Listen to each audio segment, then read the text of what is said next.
Welcome back. You're watching Citizen Business Center. Now, in another week or so, Kenya will be at the center of the world's attention when the Global Entrepreneurship Summit kicks off, co-hosted, of course, by U.S. President Barack Obama. Tonight, we want to focus on women entrepreneurs and their impact on the economy. We will be talking to women who have broken the glass ceiling, dynamic women who will share with us more on their decision to get into business, the struggles and rewards of entering the free enterprise system. Tonight we're hosting Eva Mariah, the CEO of Brand Strategy and Design, award-winning, of course, from Goldman Sachs, Africa's Top 60, the World of Difference 100 Awards. Thank you so much for joining us tonight. Kenya Mogaka, Kenya Association of Women Business, and of course you led the Marisha Biashara campaign, and we want to hear more about roping in women into entrepreneurship and how women can get into business with the government. We also have Waithera Gaizel, Executive Director Alternatives, which is a youth-founded enterprise seeking to achieve socio-economic development through advocacy, as well as the provision of affordable business development. Joyce Wanini is also joining us tonight, not so new into the world of entrepreneurship. I understand you were running an illicit liquor business before, but you'll tell us about that just now, and especially because you have shifted into an alternative business, so to speak. Thank you so much for joining us. You're welcome. Ladies, Joyce, let's just start off with you. What is your story? My name is Joyce Wanini. I come from the Guriti South, Mutuine Ward. I used to be a illicit brewer Sera, but nikaacha kwa saa hii niko tu natafuta tu biashara ya kufanya. Lakini hiyo kazi niliacha. I was brought up where my mother used to do the business. When I finished class 8, I joined the business. Now mpaka sasa nilikuwa tu nafanya hiyo biashara. Sasa ikafika wakati unapata changamoto mingi. You cannot go to funerals, you cannot go to weddings. Everywhere wanataja jina lako, you are being harassed by police. Sasa I came to a time when I can remember very well. I've got a little girl, she's 3 and something to do with 3 months. Nikakuja siku moja nikashikwa na dio, alafu akaanza kunichapa. My daughter told me, "Mom, siwachane na hii kazi. Si utafungwa, utaniacha peke yangu." Sasa hiyo kitu ikakaa ikinisumbua sana. Mimi nikaonelea hata sasa hiyo president hakuwa amesema maneno ya pombe. Hiyo kitu ikanisumbua sana. Nikaona God kuna kitu kingine anaweza akanipatia. Nikaonelea niachane na hiyo biashara na nimeona Mungu. Sasa uliacha hiyo biashara lini na ni biashara gani unaona kama unaweza anza sasa hivi? Hiyo biashara kutoka nianze tuseme niko na kitu kama mwezi moja, na ile biashara naona kama ninaweza nikafanya business ya kitu kama hardware, a shop, kitu kama hiyo. Na pesa za kuanza biashara unaona kama utatoa wapi? Mungu wako. Mungu wako. Asante sana Joyce. Sarah, perhaps you can just tell us a little bit about alternatives. Why is it, why first of all did you found the organization? What is this based on, and what difference has it made so far in the lives of young people in Nairobi? Okay, Alternatives was founded out of a passion for national transformation. I believe that the reason we are all seated here is simply because somebody paid a price. Otherwise, maybe we'd all be picking coffee in some coffee plantation and coming into the city with some kipande hanging on our necks. But somebody paid the price for our political liberation. And for them, many of them paid with their blood. Today, you and I are enjoying the fruits of that liberation. And I thought that I would want my daughter and the children of the next generation to enjoy socioeconomic liberation. And that wouldn't cost me my life. It wouldn't cost any blood. And so I thought that perhaps because the greatest challenge we are having in this generation, one thing that all the youth, or let me say majority of the youth have in common is unemployment. And I thought that if we provided affordable professional services and help formalize the informal youth income generating activities, then that would transition them from micro to small to medium, which would mean that they are growing, and therefore youth themselves would create employment for other youth. And that was the spirit, and that has been the spirit behind Alternatives. Tell us a little bit about some of the projects that you have done. I understand, for instance, the slum area where the Deputy President was last week was actually a dump site, and the youth that you have been working with turned it around into a picnic site. Yes. Tell us a little bit about that. In Dandora, this is Dandora Phase 2. The youth are doing a fantastic job through a challenge called the Changing Faces Challenge. What they have done is they are transforming their environment, and what we are calling environment transformation and urban regeneration. And this was begun by one young man who said, I don't have a job and I don't have money, but I have 2 hands and I can do something with it. And he got 2 friends and he started transforming his court.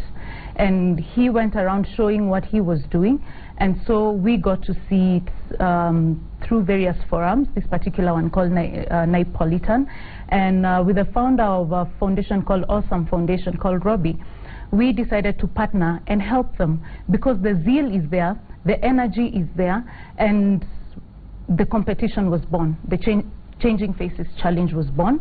Season 1 was last year with 80 courts signing up. Season 2 is ongoing with over 100 courts having signed up, and so this particular court, called the Mustard Seed Court, became the model court which the others are now meant to copy and make their courts look like that for an award. Okay, when we talk about socio-economic development, you know, we must rein into the individuals in those societies or in those communities who are trying to make a living for themselves. Let's talk about Joyce, for instance. You know, she has left, you know, what was a business that was troubling her and her family and landing her in trouble, of course, but she doesn't have the money to start a new business. You know, what advice are you giving young people who are in that space? Where can they get financing to start off? First and foremost, the government has provided a lot of good initiatives, and we really commend the government for doing that. The challenge has not been, what can I do? The challenge has been, how do I access? And that's what we are doing as Alternatives, particularly at community level. So what we do is we through advocacy, inform the youth of the opportunities that are there, but we also have come up with a very unique mentorship structure, which we do not leave the ground. We are there to stay. So we take them through the processes that they need, right from registration of a business, if it's getting the AGPO certificate, because of course there is the 30% procurement opportunity.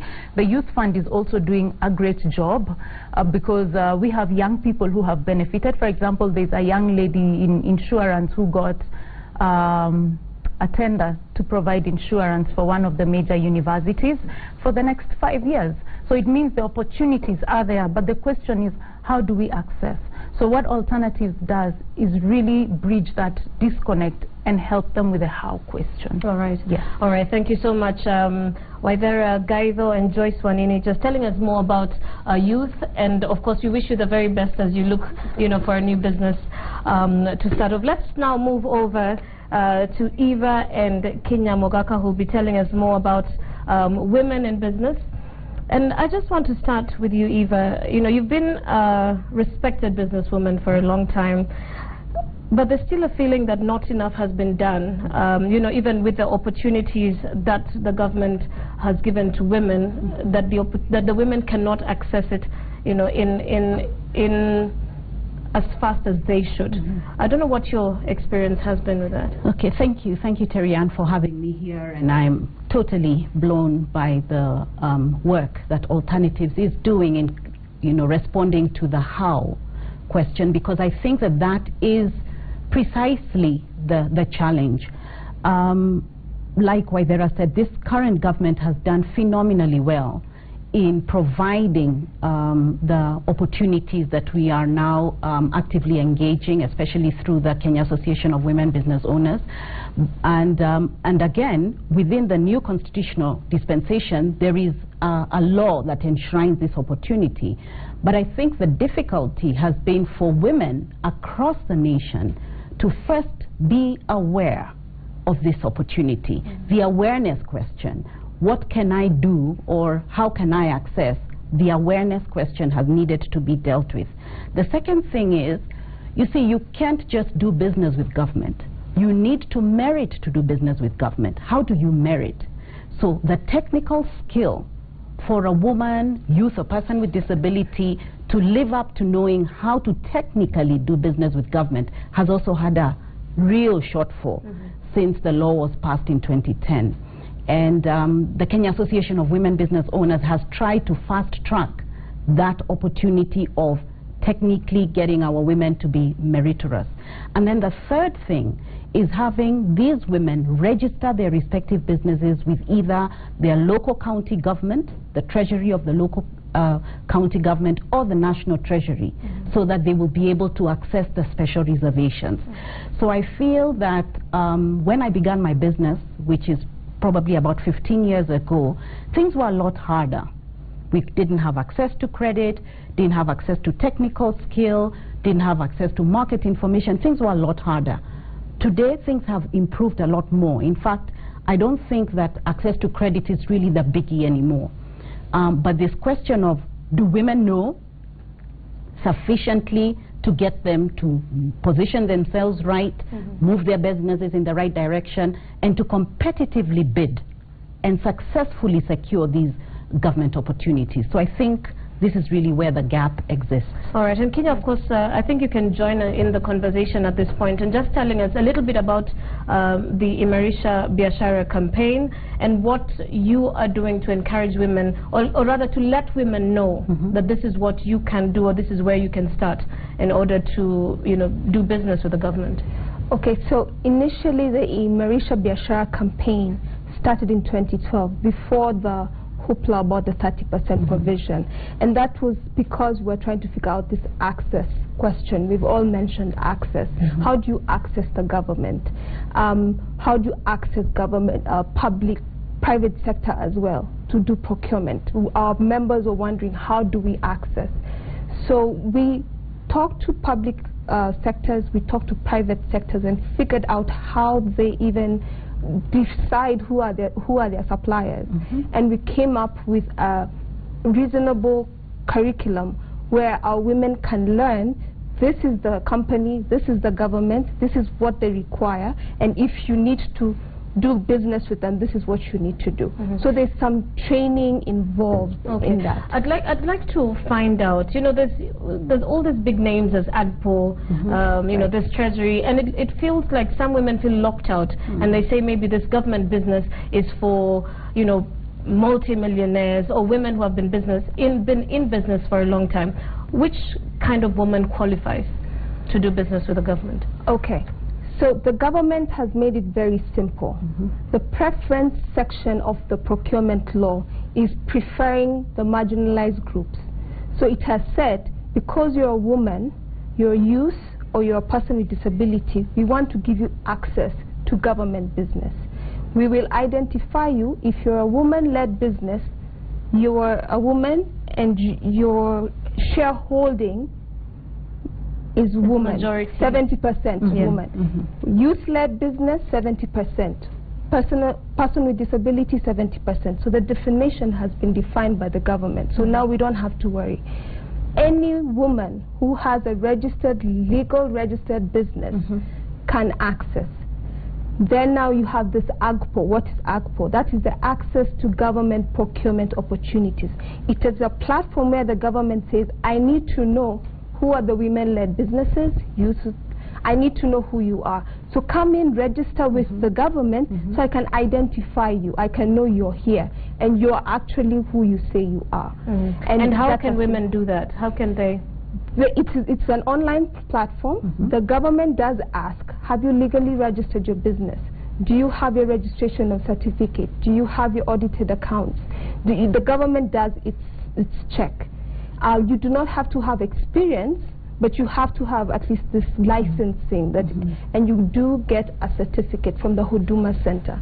And now Huduma Center is right next door. It's in every county. It's moving almost 46 counties, so it's very accessible. All right. Eva, beyond the cost of credit, what other challenges are women in business facing in our country today? I think one that is naturally their disposition is time poverty.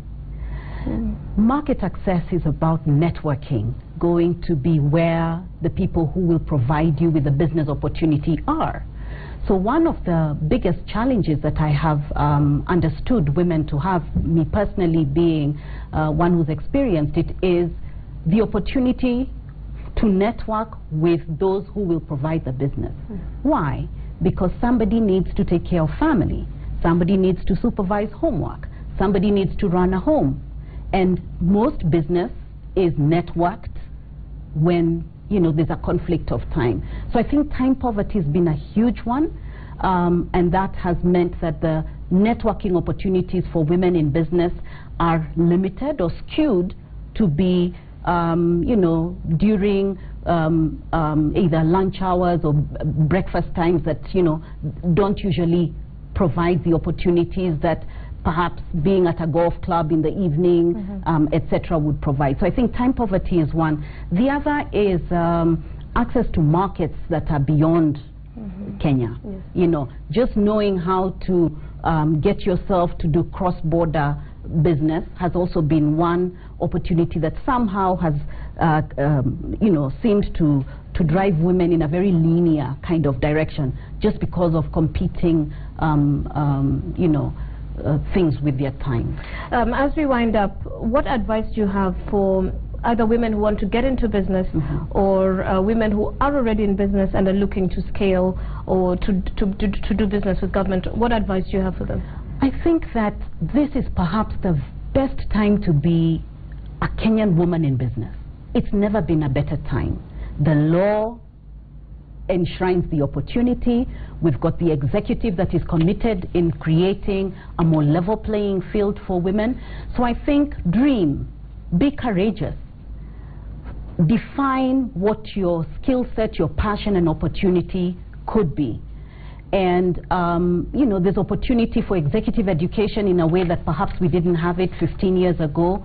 Learn the entrepreneurial skill in order for you to be able to grow a successful venture that will excel.